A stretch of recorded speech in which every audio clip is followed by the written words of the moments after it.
What is a silly lie you once told, and you are in so deep that you have no other choice but to uphold it?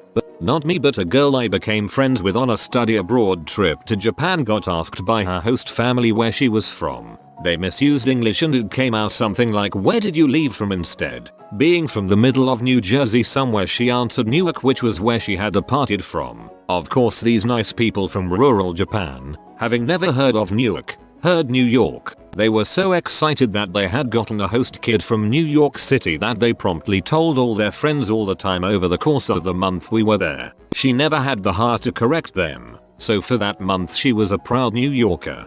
This reminds me of the first time I went to Newark. I seriously thought they were talking about New York, because I was trying to get back to New York. That I could play the piano. I never thought it would come up and that I was safe with my lie. It did come up, more often than I thought it would. I had to make up an excuse to not play, and people started to think I was lying about know how to play. Eventually I took some lessons so that way if it came up again I could actually play something and not look like I'm completely full of crap. It paid off, and after I moved from that area I never told anyone I could play piano again. I'm imagining you playing hot cross buns to prove you could play.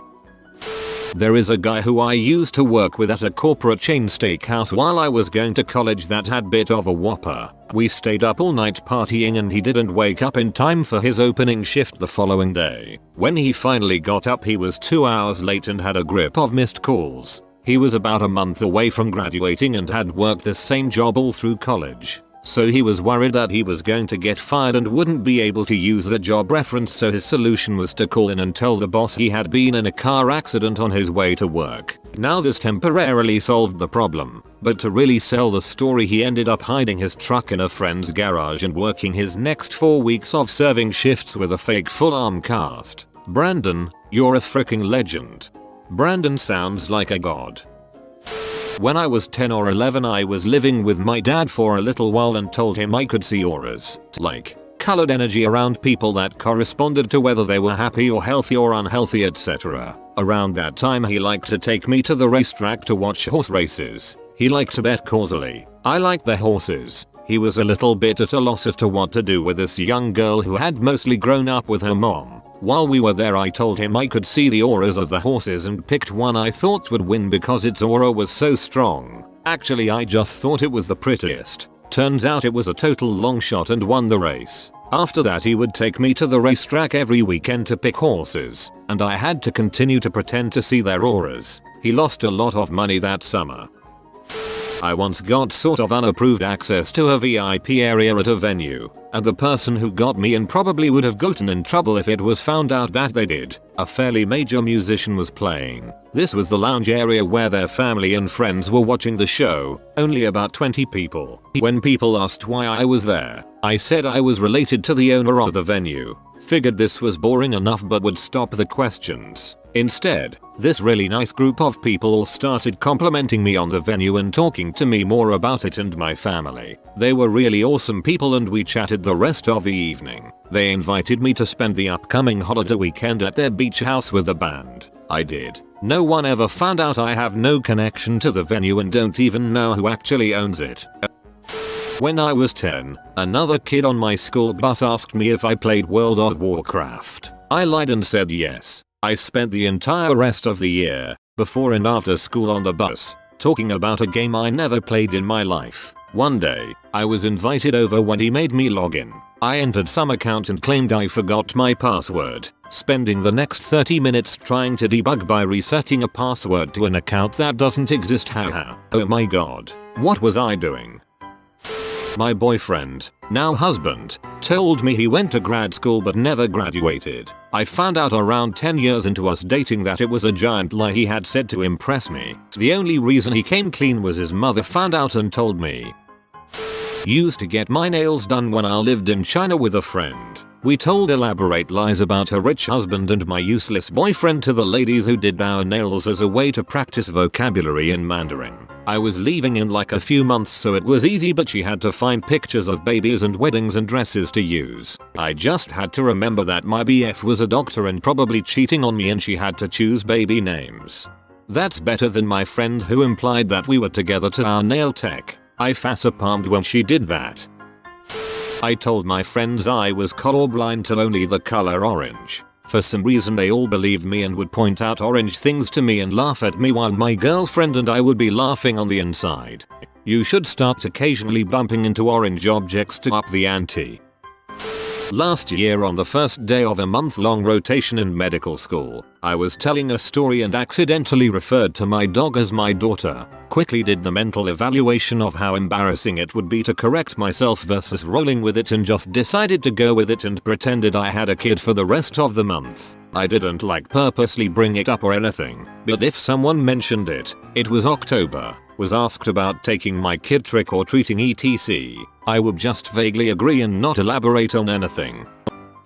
I can't think of any really big ones, but there's one weird one. In college, a group of people I didn't know well were talking about this guy they'd gone to high school with who looked exactly like me, to the point that they were convinced I was him fricking with them by pretending to be someone else. The only difference was that my doppelganger wore glasses, and I didn't. So in order to frick with them a little bit, I said that I'd worn glasses in high school, but didn't anymore. I'd never worn glasses. One of the people there that I did know well remembered what I'd said, and didn't believe me, so the next time she bumped into my best friend from high school, she asked whether I'd worn glasses. He backed me up, instantly. I figured he'd just figured something was up and decided to back me up. A decade later, with the acquisition of good vision insurance, I had my eyes checked and actually did wind up getting glasses, with a very mild prescription. Upon seeing me with them for the first time, my best friend said, "Oh wow, I haven't seen you with glasses on since high school." I've never been sure whether he backed me up and then somehow internalized that backup and then really believed that I wore glasses in high school, or whether he just always somehow believed that I'd worn glasses.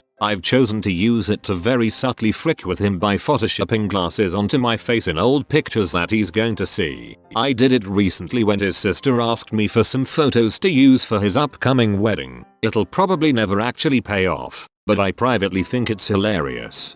I can sympathize with the guy. For some reason that I don't understand, I can never remember if people were wearing glasses or not. I can remember that, factually, X person does not wear glasses, but when I picture people's faces, I can never remember. I'm not sure if this counts, but the girl at the front desk of my gym has been calling me Justin for like 6 years. My name isn't Justin. Guy on the bus to work started calling me Mike one morning and I should have told him that wasn't my name, but I secretly liked it. 18 months later I still haven't told him. I even had to warn my daughter, who started getting the same bus as me in the morning, what had happened. She found it hilarious. I'm in too deep now. Mike is now my name for 40 minutes every morning, Monday to Friday. Not me, but 3 years ago my mom came home with a cat claiming she found her in a dumpster near a CVS. 2 years later she told me that she actually went to a shelter and adopted the cat, only making up the story because my stepfather really didn't want another cat in the house. When I was dating my husband, his mom wanted us to stay the night. I really didn't want to. Told her I needed to go home due to not feeling well and thinking I had a fever. She offers me Tylenol and I said I couldn't have it because I was allergic, not sure why I said it. Anyways, my husband overheard it and I later didn't want to tell him I had lied to his mom. We're married now. I recently had to go to the ER due to breaking a bone and was in so much pain I couldn't talk. He told the nurse I was allergic to Tylenol. He then went to my surgery and doctor's appointments with me after that, and I had to continue to say I am allergic to Tylenol. My Tylenol allergy is now all over my medical records. People outgrow allergies. I did with caffeine. One day just tell him you took some by accident but you didn't have any bad effects. If you don't keep any in the house. Say someone at work gave you some but you didn't know it was Tylenol until it was too late. My first job out of college was in local government where I worked pretty closely with a bunch of elected officials. Being 22 I was pretty intimidated at the time and really wanted them to like me. Somehow one of them got the idea that my name was Chris and it is not Chris. That guy called me Chris for 6 months before he lost re-election. Long ago, Discovery Channel had a special on prehistoric pigs. It aired on the 1st of April, and being a 12-year-old who was smart and knew how to think critically, that is, didn't think to look into the special and find out if it was the real deal as I thought I knew everything. I assumed it was a joke show put on by the channel. A few months later, they re-aired the special. My dad happened to be watching it and, nerd that he is, called me in excitedly to show me this prehistoric pig programming. I scoffed and said, "Dad, it's fake. It was made for April Fools and now they're showing it again." "Oh," he said, and laughed and laughed. Here's the thing, I was wrong. The show was about a real animal that really existed. I discovered this a few years later on the internet, but by now my dad had started using these fake giant pigs as a conversation starter. Not only that, but he's flipped the story a bit. Now he's the one who saw the show on the 1st of April, and 23 years later, the man still brings up this freaking show because he thinks the idea of what he calls dinosaur pigs is hilarious. I thought of telling him, but it's too deep now. I go to my grave with this one. An older man at the church I go to misheard my name as Rachel. When I tried to correct him, he didn't hear my actual name. He later had his wife approach me and ask my name. I just said Rachel thinking it would be fine. They told the entire church my name was Rachel and it stuck. I'm 8 years into this Rachel lie in a church. Great. She's not Rachel.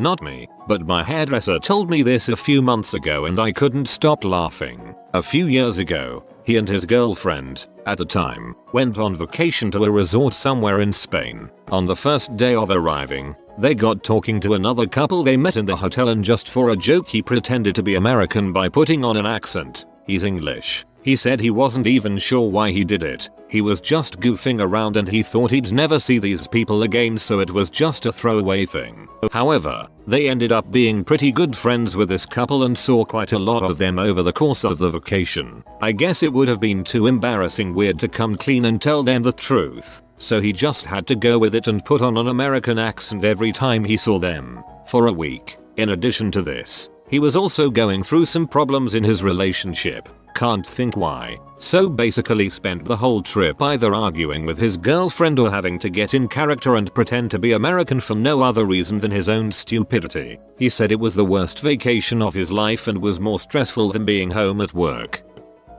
One of my colleagues, as a way to mess with her in-laws, decided to tell them their son, her husband, was obsessed with Elvis and would love Elvis related presents for Christmas, birthday, etc. He has no interest in Elvis at all, but through politeness did not question his parents when they suddenly started giving him Elvis albums, movies, t-shirts, mugs, etc. Well, it's 20 years later, their house is full of Elvis memorabilia. His wife still thinks it's hilarious, and he's too far into the prank to correct them. Told my husband when we first met that he couldn't talk to my grandparents because they only spoke German. They did speak a lot of German, but their English was fine. I just didn't want them to know I was seeing an Irish Catholic guy. They were very strict Lutherans. Now I'm 20 years into the marriage, and so screwed. Tell your grandparents that your husband doesn't speak English, but only speaks German. Then they will only talk to him in German. Explain to them that his English is very poor, but he still tries to use it. If he attempts to say some nonsensical English sentences, they should ignore him and focus on trying to communicate in German, which is at least better than his terrible English. You've encountered the lost treasure of Captain Gus Fishhead. Subscribe to receive some of his gold. If you are new to the channel, you can subscribe. I publish new videos every day. Until then, check another video, or don't. Either way, have a great day, you magnificent people.